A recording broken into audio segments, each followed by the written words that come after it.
Welcome into the Fan Addict Sports Channel for sports fans by sports fans. I'm your man, Coach I. Where all my dogs at? Today we're gonna be talking about the Georgia Clemson preview. I know everybody's been talking about it in the off season, so we're gonna dive into it today. I got a special guest here.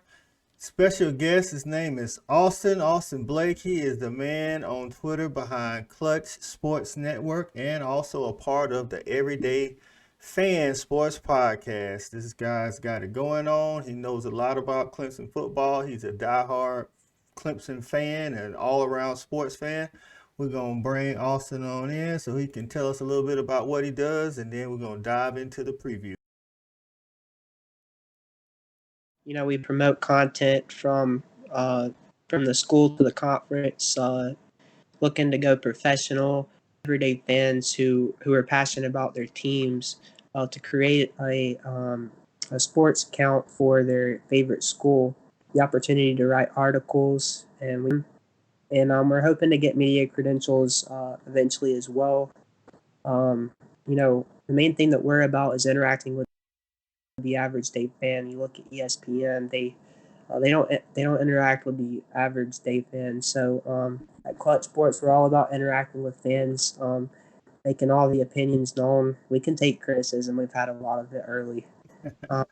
EDF, it's basically, I can't speak for them. I haven't been with them that long, but it's a great site. You write articles. They let you write whatever you're passionate about, any sport, any team, and they get you media credentials as well. So big shout out to Clutch Sports and EDF, and if you want to get into the sports world, we can definitely do that for you. So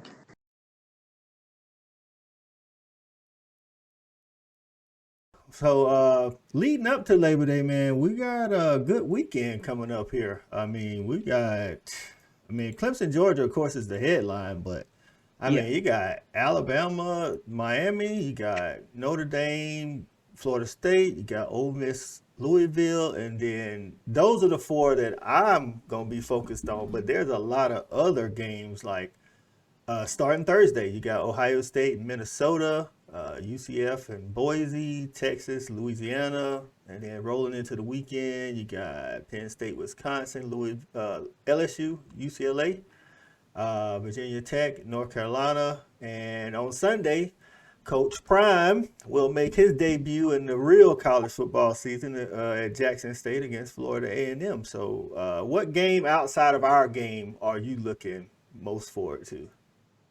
I think you said already. I'm looking, talking about the ACC. I really look at North Carolina and Virginia Tech. How does Mac Brown perform, and how does he take his team into Blacksburg? Can they pass a test? And then, obviously Alabama is the team to beat again. Is De'Aaron King healthy enough to beat Alabama?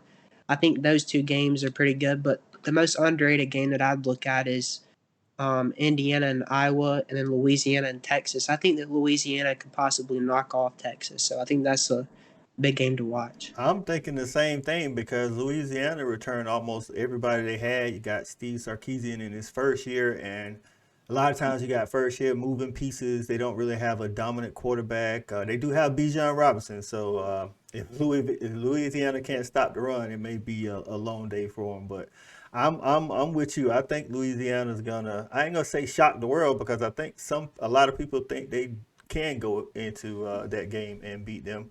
I'm actually looking forward to two games. The Virginia Tech North Carolina is they playing. I think they playing in Blacksburg, and Yeah, that's Friday. and I know everybody got Sam Howell penciled in as a Heisman finalist, and I think he's good.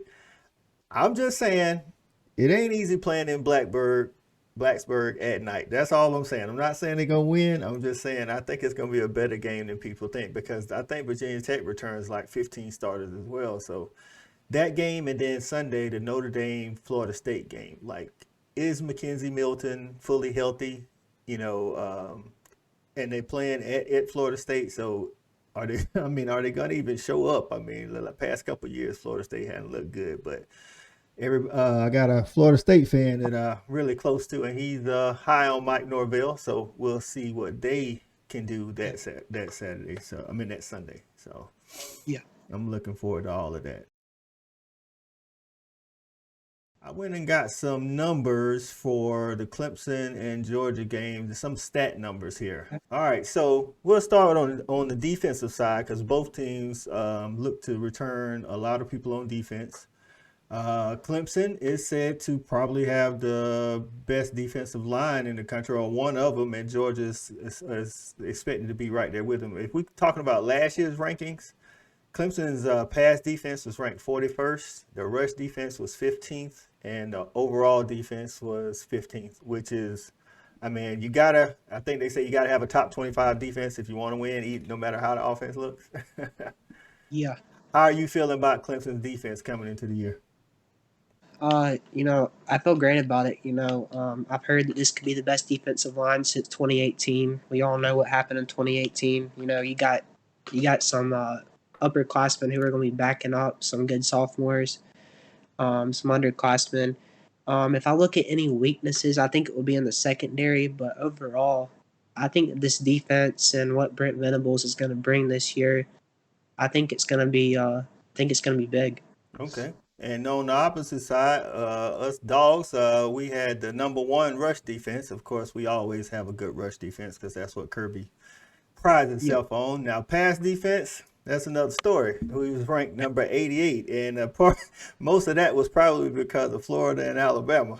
I think Oh yeah. they still throwing for a couple of 40-yard bombs. And then total defense, we was ranked number 12, so just a little bit ahead of Clemson in that aspect. I'm like you. I think our defensive line is going to be good. I'm very excited about our linebackers because we got N'Kobe Dean, who's a Butkus Award nominee in the middle, and then we got Adam Anderson, who I personally believe is and was our best pass rusher. Even though Aziz Ojulari um, had 10 sacks, and I believe a lot of that time people were running away from Adam Anderson, forcing them into Aziz. So um, secondary, we did get Darian Kendrick from Clemson, which I think will shore up one side, but the other corner is what I'm worried about. Safeties are pretty solid, but that other corner, it's I don't know. It's definitely a question mark.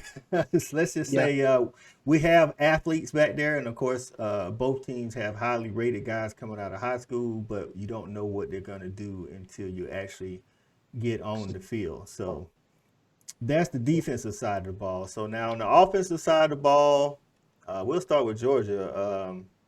We were kind of middle of the road on offense, and a lot of that, I'm pretty sure you watched this during the season, had to do with the quarterback, position, where we started out with DeJuan Mathis, and then went to Stetson Bennett, and then back to DeJuan in the Florida game, and then JT Daniels finally comes in. But overall, we were ranked 41st in offense, 45th on pass offense, and 56th, which is unusually low for the Dogs in the rushing offense. We definitely need to do better at that. But Clemson was pretty efficient last year. You had Trevor Lawrence, who was, everybody know, overall first pick in the draft. So y'all were ranked 10th overall with the number 6 pass offense and the number 75th, was that 75th? Yeah, rushing offense. But I think a lot of that was because Travis Etienne developed into a pass catcher as well as a runner. So how are you feeling about the offense now that you don't have ETN and Trevor? I think the offense is in good hands with DJU. You look at last year when we went to South Bend in primetime college game day, and he took us to overtime. Obviously we lost that game, but um, DJU got some great experience last year. He learned from Trevor Lawrence. Um, I'm I couldn't be more confident that the offense is in good hands. Now, as far as the running back position, we saw a lot of Lynn J. Dixon, and this may be an unpopular opinion, but in my opinion, last year Lynn J. Dixon was more efficient in the running game than Travis Etienne was. Right. And like you said, Travis Etienne moved into more of a pass running back. Pass game, he was more efficient in the pass game. And so I think, with freshman Will Shipley coming in and you got Kobe Pace behind, I think that the running back position is pretty much filled up. But I think we're going to see really good stuff out of Lynn J. Dixon. Um, as far as the offense, the thing that I'm most concerned about is the offensive line. How do they perform against Georgia's defensive line? Can they hold up when in the trenches? We'll just have to wait and see. But the game's going to be won in the trenches. So if our offensive line can't hold up, then with the new starter and DJ uh, and Lynn J. Dixon is going to be pretty good, but he's not had that starting experience. So if the offensive line can't hold up, then we could be in big trouble. So I think I'm feeling like you. The game is definitely going to be a trench war. Just to start out, I mean, we kind of touched on some of the position groups and key players, but to go into it, I personally feel like the offensive lines are kind of equal because while we have questions at who's going to start at left tackle, you guys have questions on who's going to start at center, and if you look at it from who they have to face, like us at left tackle, if we don't get that shored up, we're either going to be facing Miles Murphy or depends on which side he lines up on, or KJ Henry or somebody like that. And then on your side, if y'all don't get the center short of you, he's gonna have to face Jordan Davis and Jalen Carter. So as far as the offensive line, I think it's kind of equal. What you think? yeah, I'd say so. I think our offensive line has been a struggle over last 2 years, and so yeah, I would agree. It's equal. I think it's going to come down to whose offensive line is better. True, true. As far as quarterback, I think DJ has the most talent and maybe upside, but I think JT has the experience where, you know what I'm saying, in college, he's seen a lot of Yeah, coverages from the USC days to the last 4 games of last year. So if I had to say, I probably give DJ the edge just because he's mobile. So anytime you have a quarterback that can escape like trouble with the offensive line we just talked about, you know what I'm saying? Like if we are dominating your offensive line, at least DJ can get away. I'm not sure if JT Daniels can escape a lot of pressure. So yeah, what do you think about that? yeah. I think DJ's got everything he could want in a quarterback. I think he's got the mobility, he's got the accuracy, and he can escape the pocket. But um, like you said, JT Daniels has the experience. DJ has some, but if the game is close in the fourth quarter and Georgia has the ball, um, what is JT Daniels going to do? He's going to know when to Yeah. spike the ball, when to call, when to say the timeout, you know, that kind of thing. So I think experience plays a big factor, but I would agree that DJ has a little bit of an edge on him. Okay. With the running backs, I think both rooms are talented. I personally am not as high on Lin J as you are. I think Lin J is good, but I know I've been hearing a lot about Will Shipley, but I watched Phil Maffa in high school. Yeah, I think Will Shipley can be like I don't know, kind of like a James Cook for us, like where he can run between the tackles, but he'll be used more of a switch knife. I think by the end of the season, Phil Maffa may be the bell cow in your backfield. And then for us, it's just about a matter of who's hot, I guess, because Zamir is 3 years off of his two ACL tears, and I believe it takes about 18 months for an ACL tear to mentally and physically to get right. So I'm expecting if it's gonna be the Zeus that we thought he was gonna be coming in, it has to be this year. And then you got James Cook, who, like I said, he's probably gonna be more used more in the pass game and gadget plays. And then freshman, well, he's a true sophomore now, Kendall Milton and Kenny McIntosh. Those are actually my two favorites, Kenny McIntosh and Kendall Milton. So the Mac and Milton. So hopefully, it's a good problem to have. It's a good problem to yeah, have. So, yeah. Sure.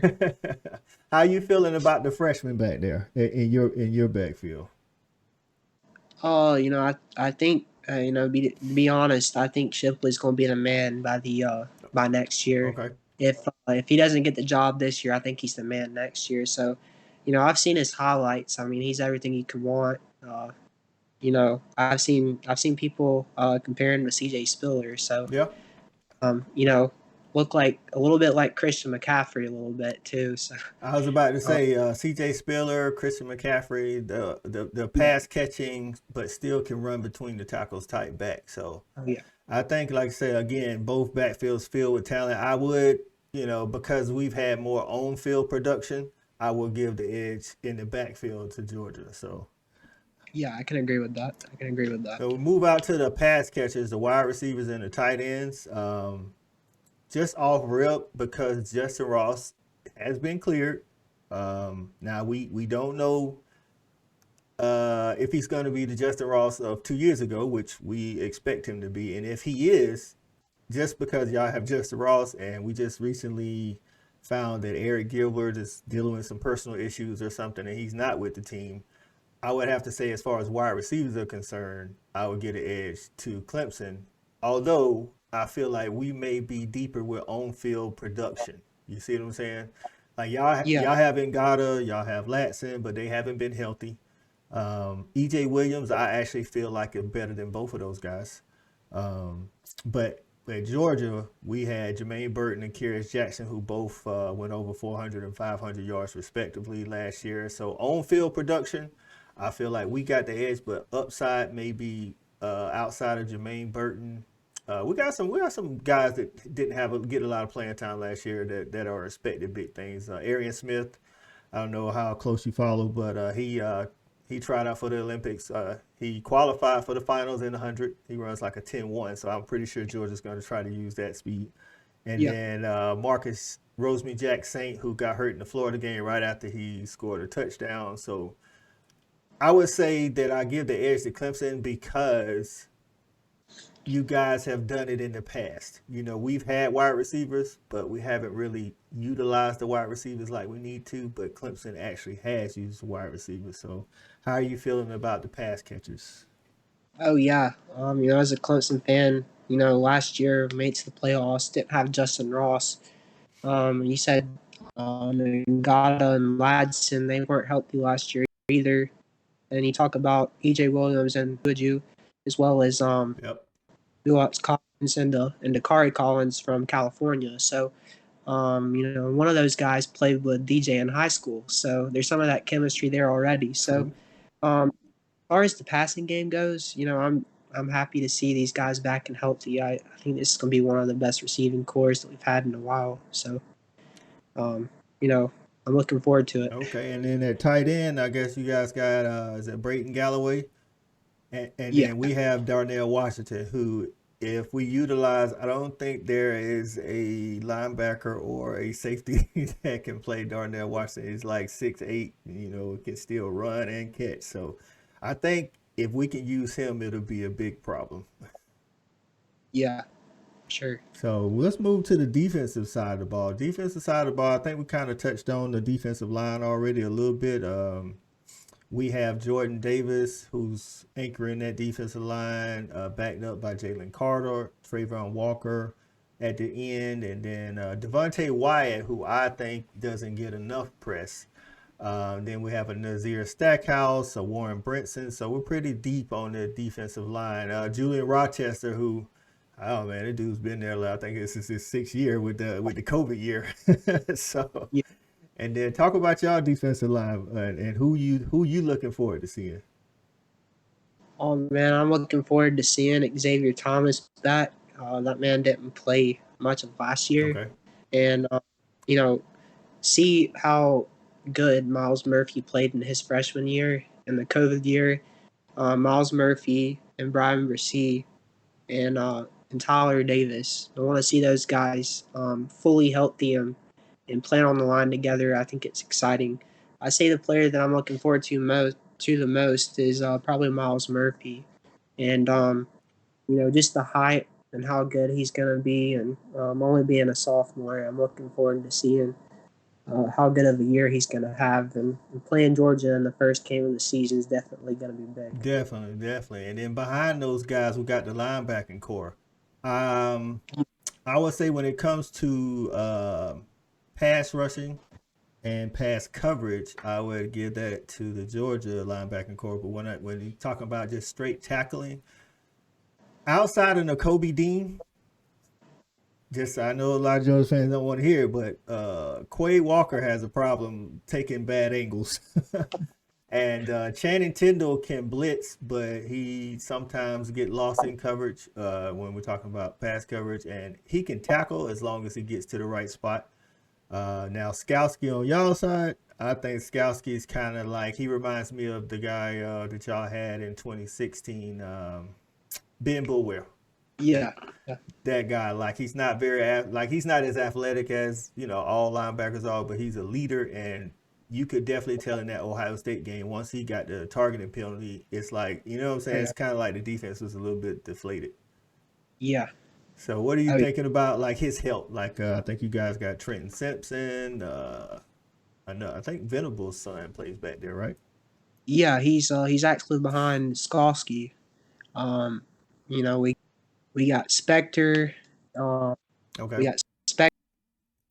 Skalski in the middle, and then like you said, we have Trenton Simpson on the outside.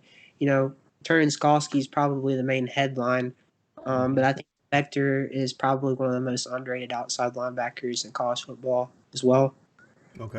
I think returning of Skalski is the main headline, and the reason I say that is because he's a 6-year senior. He has a ton of experience, and his leadership is second to none. And it's going to show this season. And if that is to happen again, which I hope it doesn't, then that's how the offenses will be able to take advantage of Clemson this year is by getting rid of him. True. Uh, Hopefully that doesn't happen, but Skalski is definitely the main headline. Okay. Like I said earlier, I'm definitely looking forward to Kobe Dean. He's somebody that's all over the field. I'm looking to see if Nolan Smith at that outside linebacker can fill Aziz Ojolari's shoes by setting the edge, making sure that nobody gets outside, and putting some pressure on the quarterback. He came in as a number 1 overall recruit 3 years ago. So I'm looking for him to. I mean, he's been in a crowded room, so I can say he hasn't, done what he's supposed to do. He's just been playing behind a lot of other good guys. So hopefully this year he'll get his chance. And like you said, starting game 1, it's going to be serious right now. So it's not, you don't have time to try to like get warmed up. You got to come out and play right away. Now, in the back end of that defense, like I think we kind of touched on it, that other corner outside of Darian Kendrick. I mean, we got Amir Speed, who I think is going to actually start. He's gotten a lot of experience. He's a 5th-year senior. Behind him, I think it'll be Jalen Kimber. And then, of course, we have Keelan Ringo, who 2 years ago was the number 1 corner coming in. I just think because he got hurt last year, he didn't get any practice reps. He's still kind of hurt going through the spring. So I think we'll be all right. I'm very confident in our safeties. Lewis Seen is kind of like Scousey, though. I'm hoping he don't Yeah, get put out because he likes to I hit hope people not. like he did in the Florida game when he hit Kyle Pitts. I still say it wasn't a targeting, but hey, I'm not a Oh I'm yeah, not a referee. But and I feel good yeah, about Chris Smith. He came in last year, did a good job for Richard LeCount. I actually think he's a step faster than Richard LeCount, better tackler.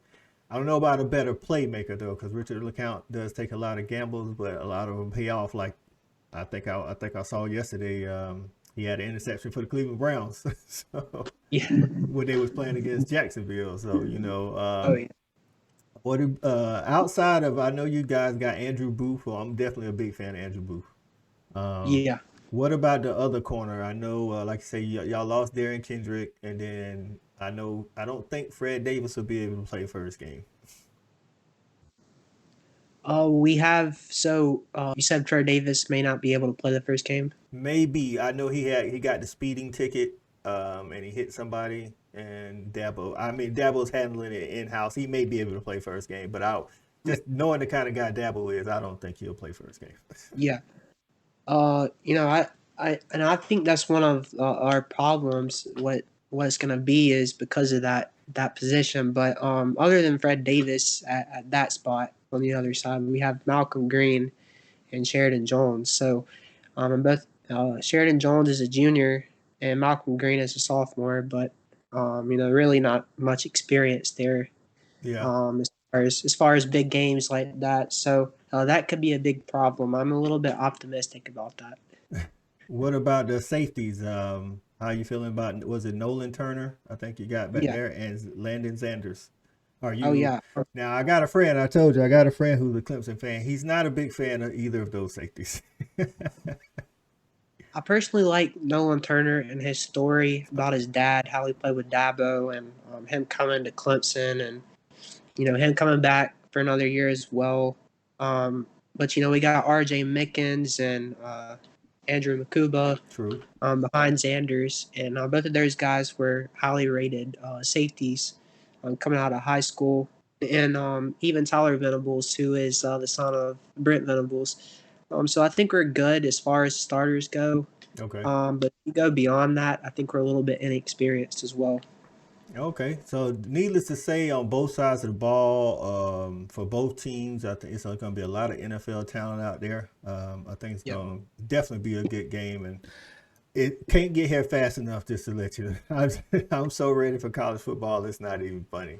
Yeah. But now that we talked about the position groups, let's talk about what you think, like the overall team weakness that you might be worried about. Like, what's one weakness that you like? You just don't know how it's going to play out. Oh, the QB depth. And the reason I say that is because Tyson, I think it was his one of his fingers that got hurt. Uh, Pumachan, yeah, he tore. Well, I don't know. I know he tore his Achilles, and then he came back to practice. I think, and like you said, I think he hurt a finger or something like that.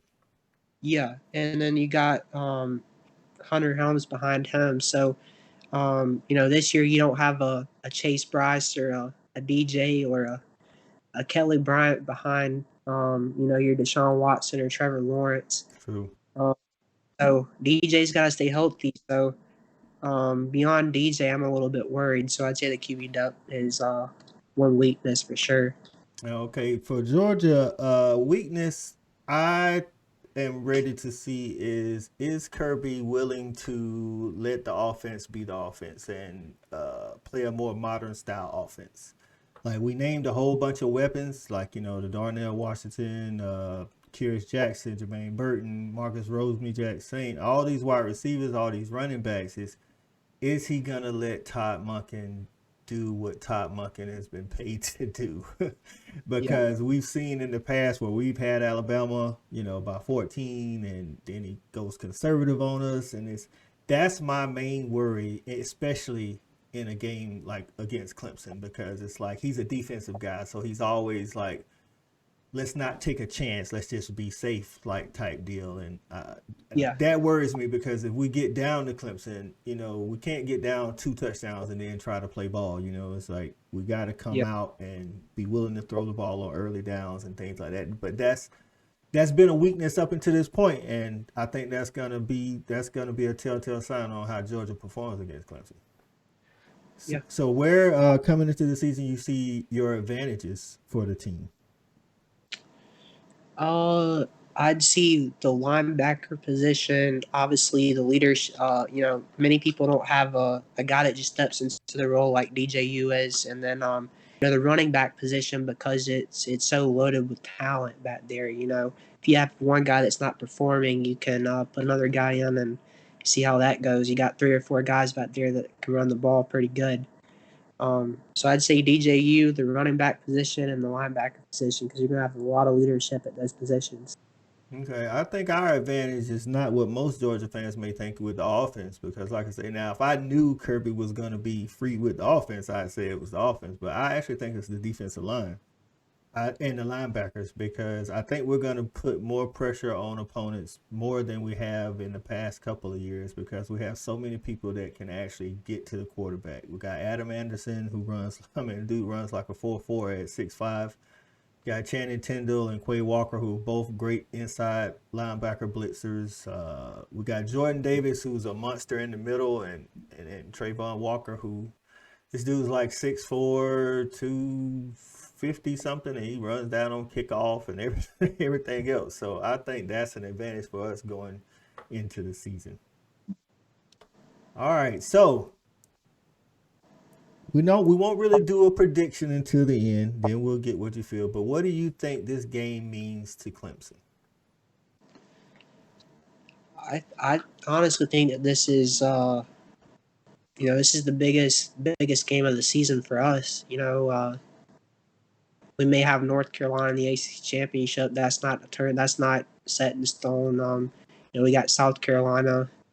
You get my point. Yeah, Georgia's the big game. This is the resume building game.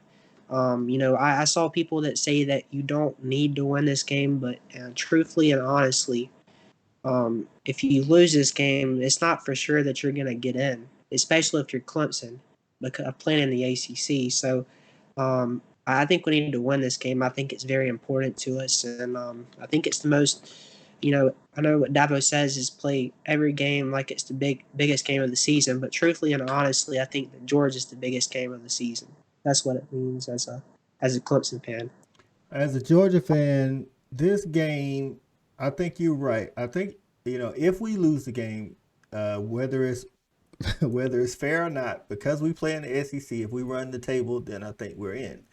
But I Yeah, think what this game means to us is, can you win the big game? Can you beat one of the elites, one of the perennial playoff contenders? You know what I'm saying? Like, we've come close to beating Alabama, but we actually hadn't beaten them. We lost to LSU twice, one time very badly.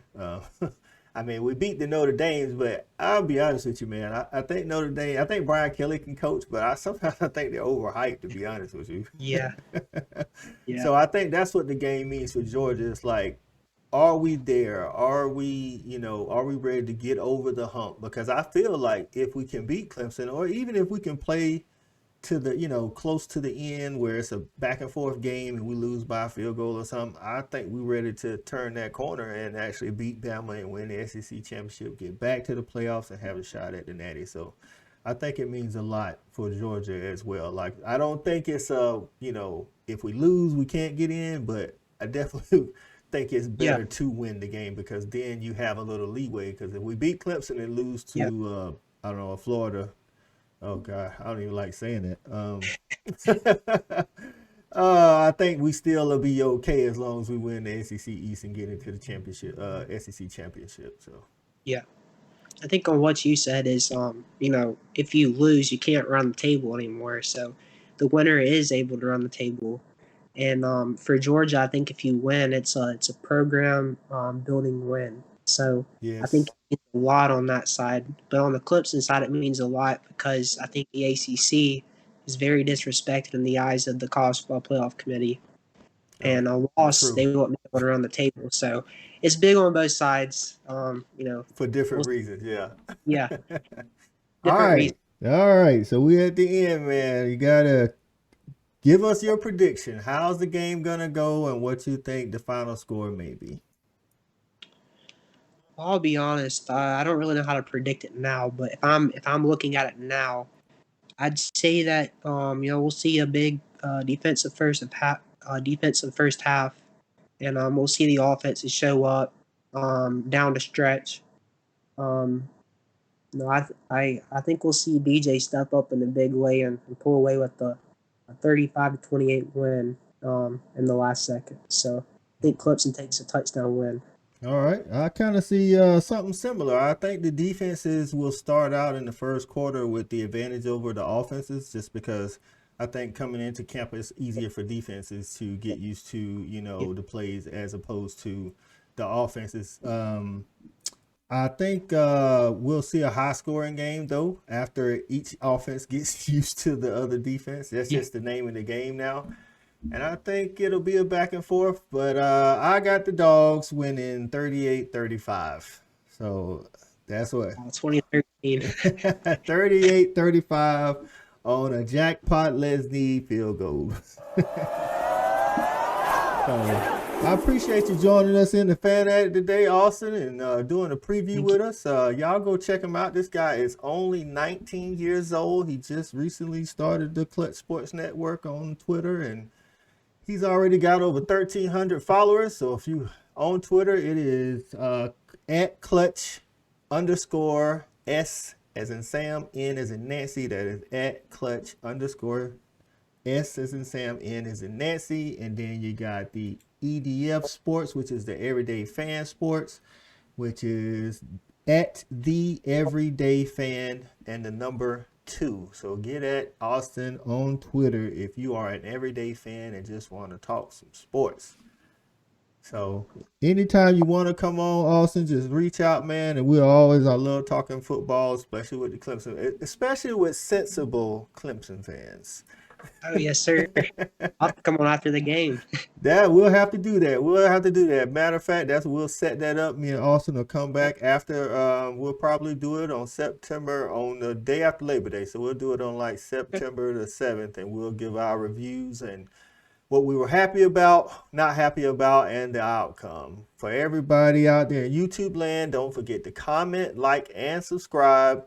For Austin and Clutch Sports and Everyday Fan Sports, this is Coach I, the Fan Addict, and we are out of here.